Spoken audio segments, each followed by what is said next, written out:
This is Optimal Startup Daily, episode 853. But What If It Works? By Margo of ThatSeemsImportant.com.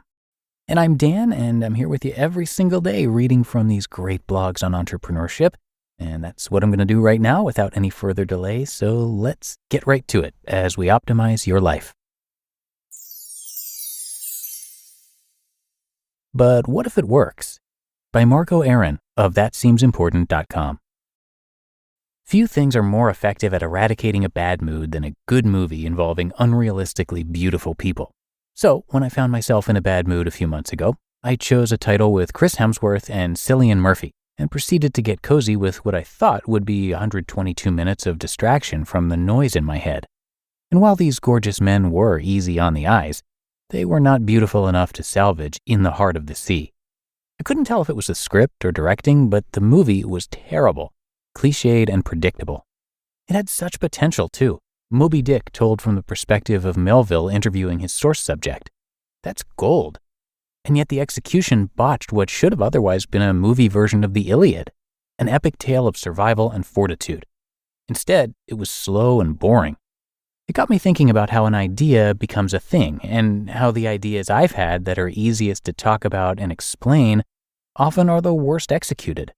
I thought about the pitch meetings Ron Howard, who directed the movie, was in for In the Heart of the Sea, and how compelling this idea had to have been, how strong the script felt, how much potential this story had to become an Oscar-nominated epic tale next to Castaway and Titanic. And yet, it wasn't. Maybe Howard was going through a hard time in his personal life.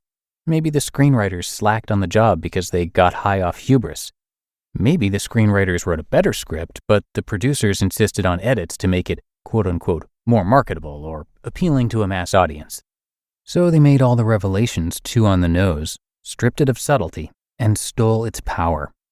Maybe the cast didn't get along and there were fights on set, which is why the connection between sailors never felt real. Even the actors couldn't act past their own apathy towards the film they were creating. Maybe they were testing something new, cinematography and color and lighting and direction and CGI. Maybe that was the point. And on that point, perhaps it succeeded. Maybe it wasn't about the story at all, but a new way to make films. We'll never know. But then we have the Sea Beast, which managed to succeed at doing what In the Heart of the Sea couldn't. The Sea Beast is an inspired version of Moby Dick that follows a little girl who discovers that the sea beast is perhaps not a beast at all. And where you think that storyline would be predictable, it wasn't. And part of it is because of what you expect. You expect to see a sea creature destroying boats in the 1700s, men hopped up on testosterone trying to be heroes by killing big animals, forced to face the elements, but ultimately having to face themselves. What you don't expect is to see a little girl on the whaling boat, or magical giant creatures who live on a secret island, or the twist that the whalers started this fight and the sea beasts are responding to being attacked. Still, it's kind of flat when I write it like that, isn't it? But the movie isn't. And that's because the idea itself is only part of the battle. The execution is where the magic happens. And you can see why when you watch these two movies with ostensibly the same plot, or at least the same source material, executed dramatically differently. The effect on audiences is different too. One is forgettable, and the other leaves a mark on your heart. Kristen Hatcher and I have been thinking a lot about this chasm between idea and execution, or what we call shipping. How so many people get stuck waiting, planning, thinking, and perfecting the idea, not realizing that the magic of the idea is in the shipping, in the execution of it. I'm reminded of the million iterations of Moby Dick every time someone tells me they have no original ideas. Fear they're derivative. Everything is derivative. What has not been done is your version. And you can't know if your version will become trite and cliché like In the Heart of the Sea, or revolutionary and transformative like The Sea Beast, until you put it out into the world. Both these movies came from great ideas, and everyone who has the courage to ship will create both of these. You do not get to the revolutionary story without shipping some trite and cliché things that don't work, sometimes because of your failures, sometimes for reasons that have nothing to do with you. Execution is a beast. If you're sitting on a good idea, waiting, thinking, strategizing, it's time to ship. There isn't a point where it will feel ready. My suspicion is Ron Howard and everyone else who participated in making In the Heart of the Sea felt ready. And their battle wasn't the idea. It was execution. It was shipping. Part of what we risk when we put our ideas out into the world is falling short. The other part of the risk is far exceeding our expectations. Go find out what happens to your idea when it meets the world. It just might work. You just listened to the post titled, "But What If It Works?" by Margo of ThatSeemsImportant.com. Inflation is running rampant, supply chains are clogged, and the labor market is tight. What does that mean for margins? You might not know.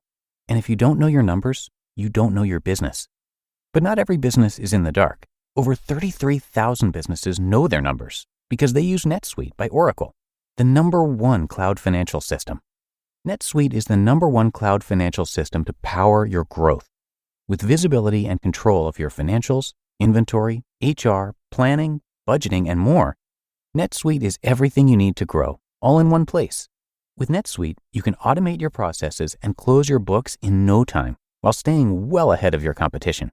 In fact, 93% of surveyed businesses increased their visibility and control after upgrading to NetSuite. For the new year, NetSuite has a new financing program for those ready to upgrade at netsuite.com/startup. Head to netsuite.com/startup for this special one-of-a-kind financing offer on the #1 financial system for growing businesses. netsuite.com/startup. And hey, big thanks to Margo for letting us share this post today. In her quest to answer the question, how do you get people to care, and not finding the answers in her job, Margo set about learning everything she could about persuasion, influence, direct response, copywriting, branding, and more. And she eventually started her own business. But while she was making money, she still wasn't getting people to care. So she started writing about her experiences and eventually gained quite a following. Today, Margo is the co-host of the popular internet talk show Hillary and Margo Yell at Websites. And her website, That Seems Important, was named one of the top 100 websites for writers. So please come check it out. You can find it at ThatSeemsImportant.com, and I have that linked in this episode's description. But I'm going to say that does it for this installment of Optimal Startup Daily. I thank you so much for being here and for subscribing or following the show.